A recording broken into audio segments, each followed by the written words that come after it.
just loaned $10 million to his campaign for governor. It's no surprise, Jones pushed a special law allowing his family to get rich, leasing land to a new hospital. Let's go for a little ride. Tell Jones, stop taking taxpayers for a ride. I've been involved in 2 accidents where the Barnes Law Office has represented me.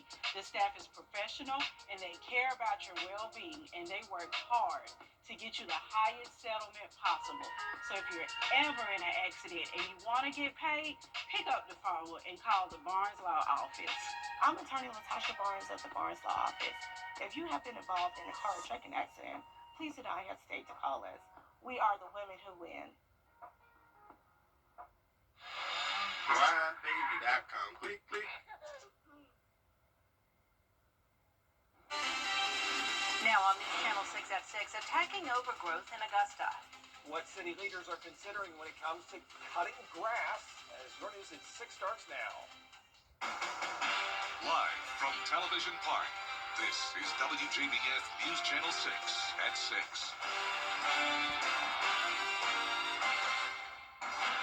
Good evening, everyone. I'm Jenny Montgomery. I'm Brad Means. Thanks for joining us. Coverage you can count on begins with overgrowth in Augusta. The city now looking at better ways they hope to cut it down to size. Next week, commissioners are scheduled to decide whether to put all mowing and tree work under a new standalone department.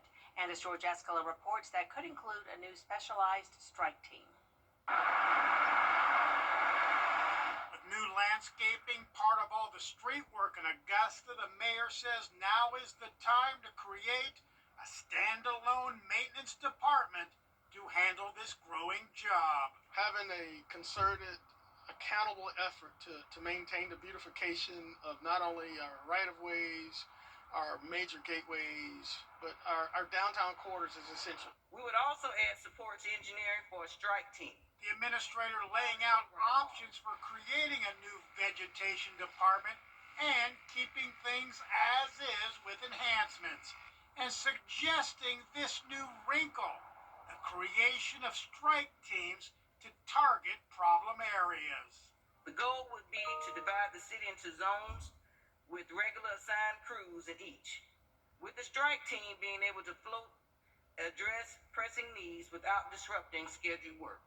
The administrator saying the strike teams could tackle the areas generating the most complaints.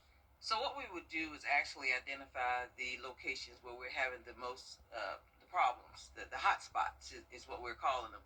And we will make sure that we try to assign respective staff that will be able to address those areas. The city has a lot of hot spots during the growing season, so would a strike team to take them on makes sense. I like the idea of a strike force, but however, I do like it under one centralized department. How about instead of? I don't like the idea of instead of, because historically we've heard about strike teams and it's not been productive and it has not worked well in the past. But how Augusta will work on landscape maintenance in the future depends on how commissioners decide to strike. In Augusta, George Escala, WJBF, News Channel 6. Richmond County school leaders hosting the final public hearing before they make a decision on a plan that could close some county schools. If approved, the school system would close 4 schools by the end of this year, including Barton Chapel and Jenkins White Elementary. It would also mean Josie High School and Murphy Middle School would be torn down and rebuilt into a college career academy. The big concern for a lot of parents is making sure TW Josie's name stays with the facility. I don't think any of us have completely made up our mind, because we have been committed to listening to feedback, listening to the alumni, listening to the parents, because anything in those moments, I always like to say, none of us have all the answers, but if you put us all in the room, there's an answer somewhere in the middle. There is a naming committee in place for the new Career Academy. The school board will make its final vote Monday, February 23rd.